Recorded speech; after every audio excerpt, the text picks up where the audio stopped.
जय हिंद दोस्तों, वंदे मातरम। हमारे आसपास काफ़ी ज़्यादा इमेच्योर लोग रहते हैं और हम देखते हैं कि जब इमेच्योर लोग एकदम जोश में आकर इम्पल्सिव डिसीजन कोई ले लेते हैं तो बाद में उनको उनके मुंह की खानी पड़ती है। ऐसा ही कुछ इस समय तालिबान के साथ भी हो रहा है।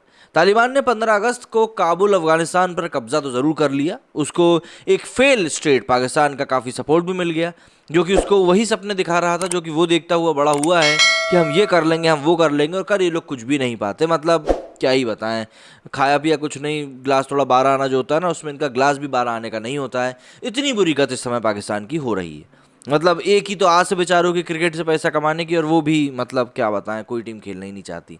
बहरहाल पाकिस्तान के सपोर्ट से तालिबान ने कब्जा तो कर लिया, लेकिन देखिए क्या होता है, कब्जा करना अलग बात होती है क्योंकि आपने बंदूक दिखा के बोला भैया hands up and please get out, वो बात एक अलग होती है क्योंकि आपने वहाँ पर अपनी दिखा दिया कि भैया हम तो ऐसे हैं, गोली मार देंगे, आप तुम निकल लो।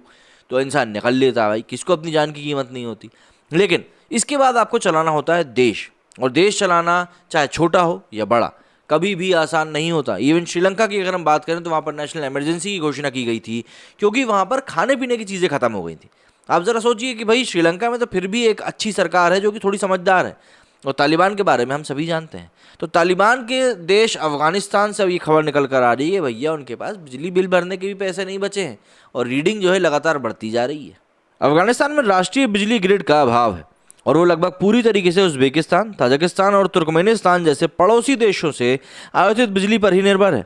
इन देशों से आवश्यकता की लगभग आधी बिजली आयात की जाती है, और एक रिपोर्ट की माने तो दाऊद नुरजई, जिन्होंने देश के राज्य बिजली प्राधिकरण द अफगानिस्तान ब्रेशना शर्केट के मुख्य कार्यकारी के पद से इस्तीफा दे दिया, उन्होंने चेतावनी दी थी कि स्थिति मानवीय आपदा का कारण बन सकती है। 15 अगस्त को तालिबान के अधिग्रहण के लगभग 2 सप्ताह बाद नुरजई ने इस्तीफा दे दिया था।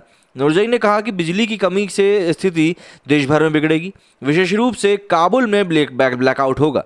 इस वर्ष के सूखे से भी घरेलू बिजली उत्पादन प्रभावित हुआ है। इस तरह के हालात पर संयुक्त राष्ट्र लगातार चिंता जताता आ रहा है।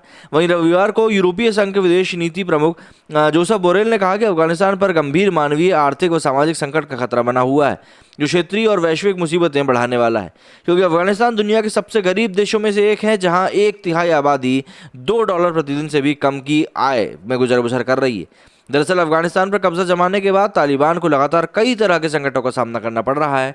अब तालिबान अफगानिस्तान में बिजली आपूर्ति करने वाली कंपनियों का बकाया भुगतान करने में नाकाम रहा है, जिसके चलते काबुल सहित पूरे अफगानिस्तान के अंधेरे में डूबने का खतरा मंडरा रहा है। अफगानिस्तान पर तालिबान के कब्जे के 2 हफ्ते बाद इस्तीफा देने वाले नुरजई प्राधिकरण के अधिकारियों के संपर्क में बना हुआ है।